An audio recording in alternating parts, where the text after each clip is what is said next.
Hello everyone and welcome back to my channel. So my name's Katie and today we're going to be doing another recent reads.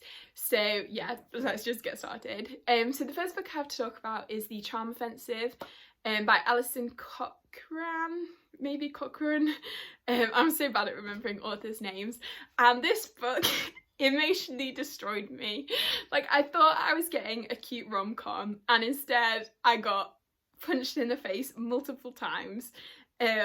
Yeah, it is actually a cute rom-com, but like the emotional impact it had on me hit hard. So we're basically following this like reality TV show called Ever After, where like a prince character has to meet his princess, and then there's like 12 princesses, and it's like set up in very much a fairy tale format.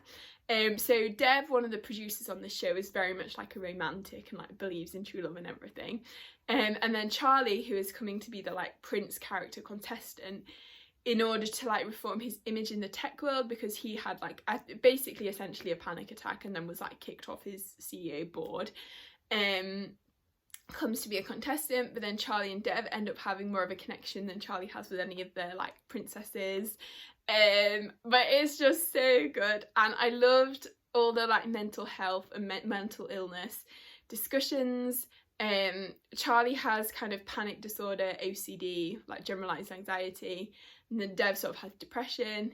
And I loved Charlie's character and the way his like mental illness and queerness and like his discovery of his queerness sort of intersected, and there were just so many like passages that just really resonated with me. And yeah, it is a great book. It's like fun and wholesome, but at the same time it just like hits you emotionally. And yeah, I would really highly recommend. I cannot wait for the author's next book, which is coming out I think around Christmas time, and it's a sapphic Christmas rom-com. I'm so excited. So yeah, but yeah, I would highly recommend that one. I gave it like 5 stars, obviously. Any book that makes me cry gets high rating, because I do not cry at books very often, but this one made me cry about 3 times. I honestly, I have no words. So yeah. Then I read Wild is the Witch by Rachel Griffin, which gave 3.5 stars. I enjoyed this one, but I feel like it just went by a bit too fast. I feel like I have that problem with the YA sometimes. But so this one we're following this character called Iris, who is a witch, and she works in this like animal conservation sanctuary is the word I was looking for. I think it's bird sanctuary in the like Pacific Northwest, and she has this co-worker called Pike who she kind of hates. And they have some sort of argument one day, and Iris decides to like cast this curse on Pike, but she basically, like, the way she casts it, she does it like so it won't actually cause harm, but this sort of goes wrong, and then the curse end up attached to this owl, and then the owl flies off, and then Iris and Pike basically have to go and hunt down this owl in the forest. So yeah, that's the story basically. And Pike like hates witches, but Iris, he doesn't know Iris is a witch, and then they sort of have this hate to love when they're in the forest, but then Iris is a witch. It's all very dramatic. But so I really liked the kind of story, but I just felt like it was very surface level. And there were so many like interesting like themes and things, and I love any book set in like the wilderness. So yeah, I would recommend, especially if you like YA, but it wasn't like my favourite book ever. But yeah, I would still think it was worth reading. And I loved all the sort of nature and ecological themes, and like, you know, forests and like bird sanctuaries, and I don't know, I just love that stuff. So yeah. Okay, then I read The Hourglass Throne, which is by Katie Edwards, and I gave this one like 4.755 stars. I love this series so much. So the series is called The Tarot Sequence. The first book is The Last Sun, and it's a great sort of urban fantasy. The found family in this series is one of my favourites ever.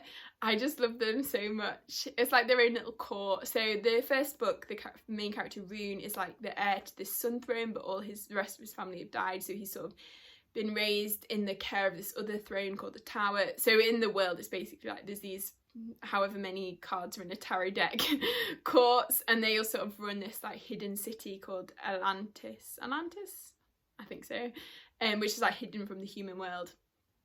So anyway, so Rune and his best friend slash bodyguard Brent, they end up in this is the first book, with the care of a young like teenager who they promise to look after till his 21st birthday, and then they also agree with another court to go and find their like missing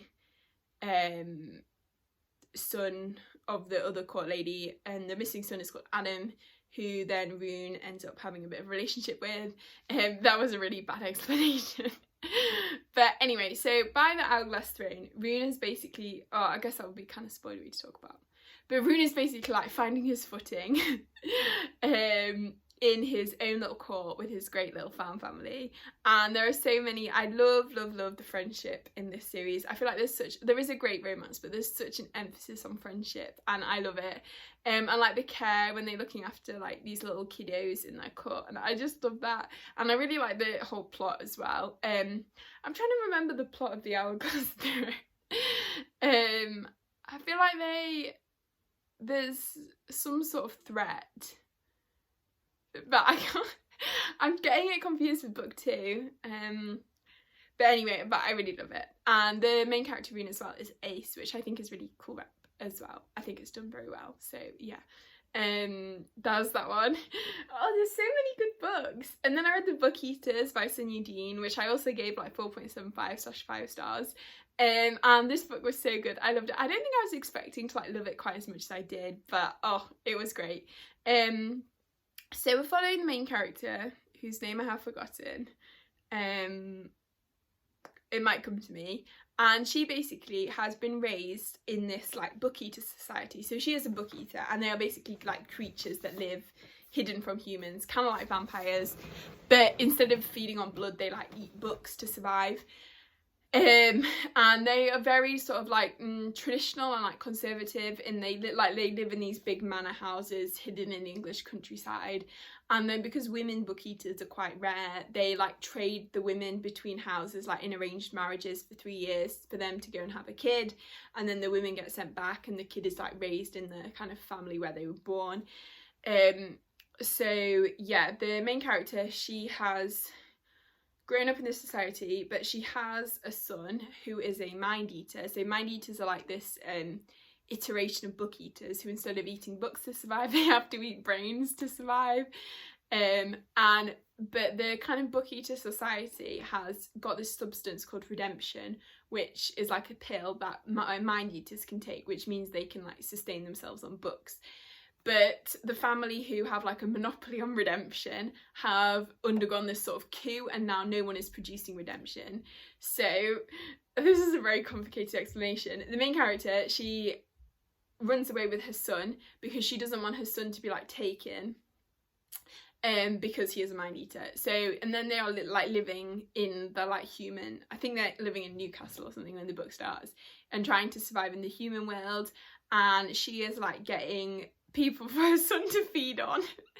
And then they decide they're going to go and track down this family who make the redemption, and try and like get hold of it basically for Kai, who is the son. And yeah, it's just a great time. I really loved the main character, even though I've forgotten her name. There's a sapphic romance which I really loved. It's a bit of like spy thriller type drama which I loved. I love the like mother-son relationship. I feel like that is probably the main theme of the book, and like motherhood and like sacrifices that you make for your children and just everything. I loved Kai as a character. Yeah, there's this other character who's like the main character's friend who I loved.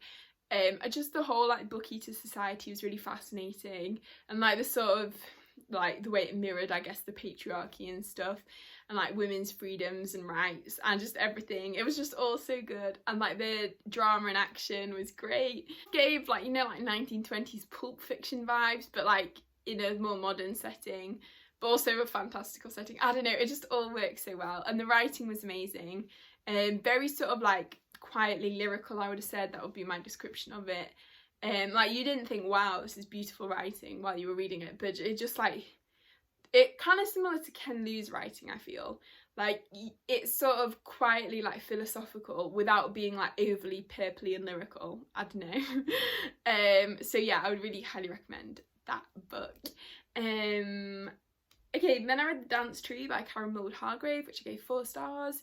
I really enjoyed this one as well. We are following this character called Elizabeth, who has undergone many miscarriages, and at the start of the book she is now like 8 months-ish pregnant.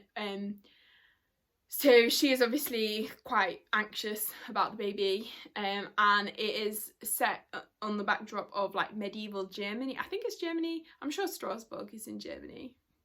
Maybe. Honestly, I'm so bad at geography, and I have a geography A-level as well, and I just don't know anywhere. I thought Bombay was in England for the longest time.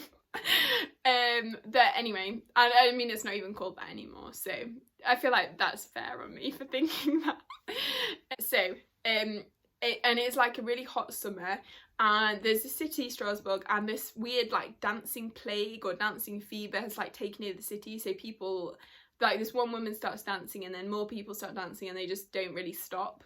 So that's sort of the like setting. And then Lisbeth's like sister-in-law has come back from a mysterious like 7-year absence when she was sent away to like a monastery or a nunnery or whatever they're called for women. And she has just come back, and Lisbeth sort of discovers why she has gone away, and yeah, it's basically because she was caught with another woman, and this other woman was Lisbeth's best friend called, I think, Ada. I think what was her name, Aga, something along those lines. And then Agnes, why can't I remember anyone's name today? Agnes and Ada, or this Elizabeth's sister-in-law and best friend, basically are kind of rekindling their relationship, but there's this threat of the church, and the sort of religious themes in this book are really good. I love a good like religious fanatical theme, because like I have a passionate hatred for like evangelical, like right-wing evangelicals, and I feel like any book that sort of explores like extremism in the church, I enjoy reading those themes. So yeah, it was a great book. Karen Hargrave's writing is really good. So yeah, would recommend. Then I read Leech, which is very weird. And it basically is this like, I would say a blend of like sci-fi, thriller, horror, and it's like following this doctor who is like part of this hive mind, who goes to this castle because his like previous iteration of the doctor has died under very weird circumstances. So his like replacement goes to this sort of gothic like haunted castle in the middle of winter. So it's very atmospheric. I feel like that's one thing I liked about the book. I would say I gave it like 3 stars. And then he goes to his castle and discovers that there is another like parasite, which was invaded the previous doctor's body, and that's what caused him to die. And then this like family that lives in the castle have a lot of secrets, and there's quite like dark history and stuff that all sort of comes to light. So it's sort of like a thrillery vibes. I don't know how I feel about it being horror. Like there's a few like weird like gory scenes, but I don't really feel like they were like, I don't know, I'm not sure I would have called it horror, but if you like squeamish about bodies, maybe it would be more horror-y. But I was thinking in this book, I was just slightly disappointed because I feel like it was advertised as like almost not medical, but like the author I think is a medical student and like the main character's a doctor, and I thought it was going to be more medical than it was, but like it really wasn't. And like there was so much use of like medical terminology that just didn't make any sense. Like there was no purpose for it to have been used as medical I don't know, it felt like the words were just there as like to sound more like brainy. I don't know, like yeah, I don't know, anyway. And then also there was this really weird, I don't know if this was just a fault in the arc or if this was actually like a narrative style choice, but every like instance of the letter F was like dropped. So it was just a bit, it was never explained or had a purpose. I feel like if it had been part of the like story, it would have been interesting, but there was just no point to it. So I don't know why it was like that. And then, so that was a sort of weird reading experience.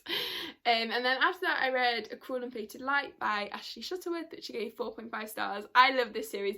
I feel like it reminds me of everything that I love about YA fantasy. So the first book is like set in Toronto, and there's these like fey courts, and we're following one character called Arlo, who is like she's like, I don't know if she's like the cousin to the Fey Royals, basically. And she is like half human, half Fey, and she basically is trying to prove herself to like the Fey courts that she belongs. And then also this character called Nausicaa, who was like a Fury or a Fate or something, and she did something bad, so she was then banished to the human world. And then Nausicaa and Arlo start teaming up to investigate these like, what are they called? They're called Ironborn, possibly. So like the half human, half Fey are dying in weird ways. So then they start investigating these murders. And at the same time, these other characters one's called Veyhan, who is like the prince to the Summer Court, and his like bodyguard / best friend called Aurelian. They are investigating the murders at the same time, and then they sort of end up meeting up with Nausicaa and Arlo, and yeah. So it's really good. I love the first one. I love the second book, I think, even more. The whole like, I love all the characters so much. There's another character called Selden, who's like Arden's cousin, who is the prince to the like fairy high court. And he's a kind of a fairly major side character in book one, but I feel like in book two he's like a main character, and I loved him so much. He was probably my favourite character, and I just loved like exploring, like he knows this like secret about his past, and like discovering it, and just he's just this great, like he's very like graceful and cinnamon rolly, and like he doesn't let all the sort of bad things make him a bad person. He just remains this like very kind, I don't know, caring person. I just love him. And then this other character called Theo, who I think we only meet in book two, but I loved him. I feel like he belongs to this secret like brotherhood guild, so he's almost like a secret spy, but he's like very charming and sarcastic, and I love those characters as well. So they were great new additions. I love obviously the four mains from book one and the main in book two as well. I love like all the character journeys. I loved how the main like focus of the book is this evil MILF with a tragic backstory called Riadne. And I love it. I feel like I'm so bad for like loving the villain of the book, but honestly, I love her so much. I'm a Riadne apologist. Yeah, so it was great. Would highly recommend the series. It's very nostalgic. I feel like if you like shadow hunters and things, you will love that series, and love A Cruel and Fated Light, or the first one's A Dark and Hollow Star. The only criticism I have of this book is the cover. Because who came up with that? I cannot get over how much the main like boy looks like Carlisle Cullen. And like the book one cover is stunning. Like, why can we have had Arlo on the cover of book two? Oh, honestly. But don't judge a book by its cover, because the contents is great. So yeah, would highly recommend that series. I guess the only other thing, it was maybe slightly longer than it needed to be. It was pretty hefty for a YA fantasy, I would have said. But I do love the characters, so it was kind of worth it, but still. Then I reread the, I don't know what the series is called, The Protectorate, so Velocity Weapon, Chaos Vector and Catalyst Gate, and I love this series so much. Honestly, it's one of my favourite sci-fi series, I think. The audiobooks are fantastic. They're narrated by Joe Jameson, who is an excellent narrator. And I discovered he has like a pseudonym, because I was listening to this other audiobook that had a different like narrator's name, but I like really recognised the voice, and I was like, I swear this is him. And then it was. So even more audiobooks by that author to enjoy. But anyway, so this book we're following this two siblings called Sander and Biren, and Sander basically is part of this battle, and she then ends up in an escape pod, and then she's rescued by this like ship, and she is then 200 years like in the future, and all her like home world and everything has been destroyed, so she's like abandoned in space on this ship, and the only company she has is this like talking AI called Barrow, and I love Barrow. He is probably, along with Mbot, my favourite like AI in fiction. It might even beat Mbot. I love Barrow so much. And yeah, so then Sander's like on the ship trying to survive, and then about 25% into the book, this other character shows up on the ship called Thomas, and they're a bit suspicious of him, and they have to like try and work out what he's doing there and stuff. And yeah, and then we're also following Biren back in the like time just after Sanders gone missing in this battle, and he is like basically trying to control the like population reaction because they're under threat from this like the people they were battling against are a big threat, so Biren is like trying to deal with this. But yeah, it's a great series. Again, the like main villain is this like kind of sexy older lady. I really shouldn't be like, but she's a very interesting villain, and the like history, the way the history of this like sci-fi world came about and how that links into like the main conflict is so interesting. I love Barrow, the like AI. I love Thomas and Sander. They are probably one of my favourite like couples in SFF. And the like drama and the like there's like all the spy drama. And later in the series as well, Biren also has this romance which I really like. And yeah, it's just also good. There's so many great characters. I really love the like the two main characters are like siblings. I love sibling bonds. There's just so much good stuff. There's so many great plot twists. Like I feel like in every book, maybe bar the last one, but in book one there is one, probably maybe my favourite plot twist in books ever. Like the first time I read it, I was like, oh, like it was like shocking, but also it made sense, and it was just so good. And then in book two there's another sort of plot twist-ish, which was like, so I feel like this in the second book, the plot twist is more the way it's delivered that makes it so good. And I don't know if that was just an audiobook thing or what, but oh, it was great. So yeah, it's like some of the lines in Gideon and Harriet I feel like are so much better on audio, so that's why I'd really recommend the audio for this series. Yeah, just a great time, so would highly recommend. It's honestly so underrated, so yeah. So then we have the Splinter King and the Godbreaker by Mike Brooks, which are books 2 and 3 in the like Black Case series. I really enjoyed this series. I think I gave the Splinter King 4 stars and the Godbreaker 4.5 stars. And I don't know how to describe the plot basically. It's like furthering of the plot. I feel like the Splinter King had second book syndrome, but like it was my favourite second book syndrome I've ever read. I don't know why, but it just seemed to like work. Like the book was very clearly set up for book 3, but it just worked. I don't know how to describe it, but yeah, still following a lot of the same characters who were following book 1, just dealing with the like aftermath of what happened in book 1. And Daryl, one of the characters, is travelling to like the main city to try and convince the like God King that the people of Blackkeep and stuff can live in harmony.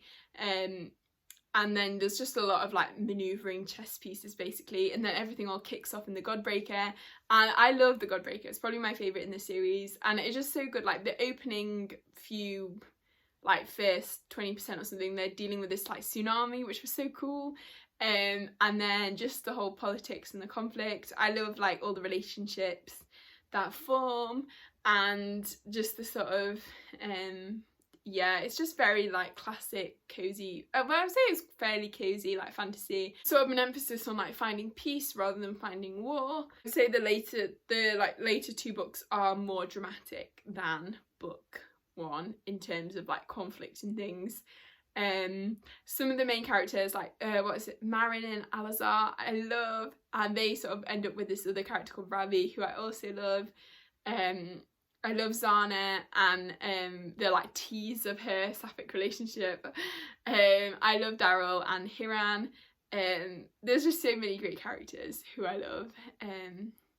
So yeah, I would highly recommend that series if you want sort of a character focused adult epic fantasy, which isn't so focused on like battles and things. It just feels very refreshing, but at the same time like nostalgic and classic, so I would highly recommend.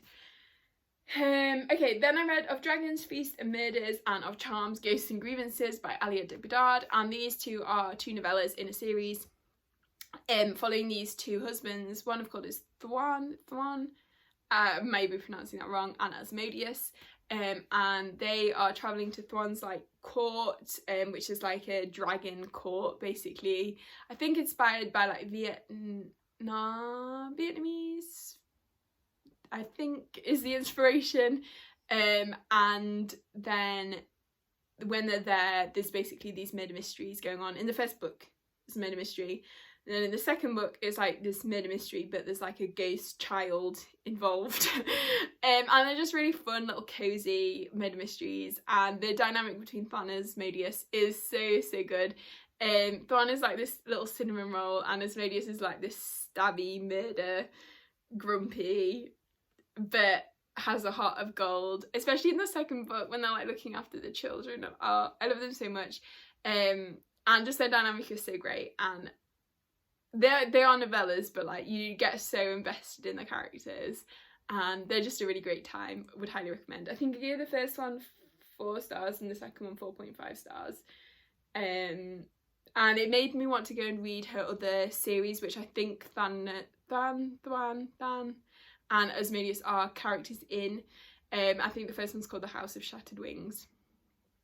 So yeah, I would highly recommend if you're looking for just like a cute cozy novella with like, yeah, murder mystery and like a little bit of romance, but like a very sort of unconventional romance. Yeah, would highly recommend. Then I read Infamous by Lex Croucher, which gave 4.25 stars, and this is a sapphic like Regency romance, and I love this one. It was so much fun. So we're following this character called Eddie, who has always like wanted to be a writer, and she has this best friend called Rose, who she's like very close with all growing up, and then Eddie basically meets her like idol or inspiration called Nash, who is this like famous poet.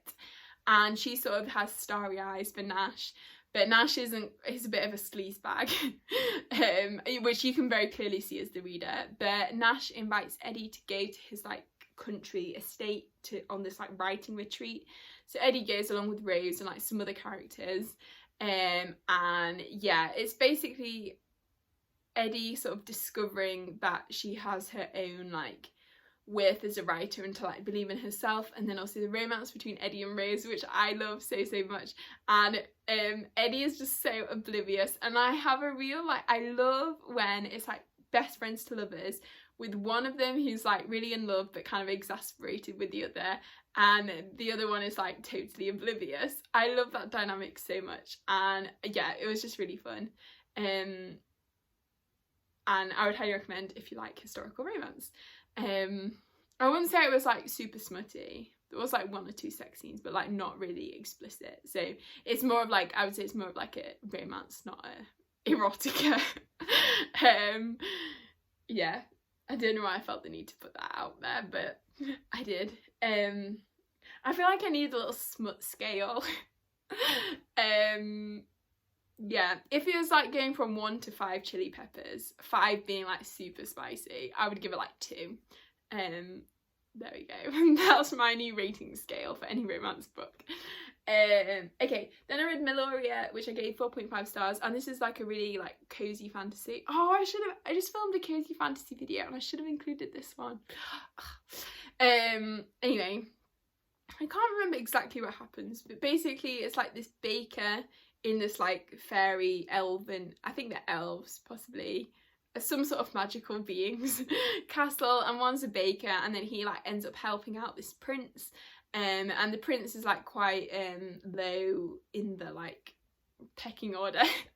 I don't know, like he's about like the 5th son or something, so he's not like the crown prince, but he is a prince.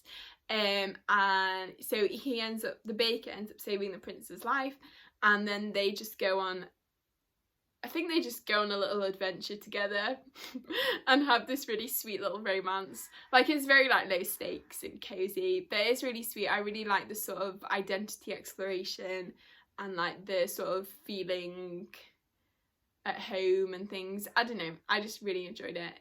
If you just like need a bit more, almost like a cozy fairy tale, I would say, then I would recommend.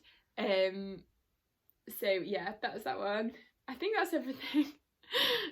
So yeah, so that is my wrap up. Let me know in the comments if you read any of these books or if you're interested in reading any of these books. I feel like I've read so many good ones in this wrap up.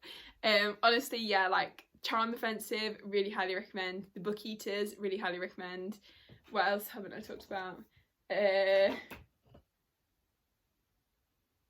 The Hourglass Throne and the whole tarot sequence, really recommend. The Cool and Fated Light and the Dark and Holy Star, really recommend. Velocity Weapon and the Protectorate series, really recommend. Like literally every single book, with the exception of maybe Leech, because that book was effing weird. But yeah, then I would just highly recommend. So yeah, and if you enjoyed the video, please give it a thumbs up and consider subscribing if you haven't already. And I hope everyone is having a really great day, and I'll see you next time.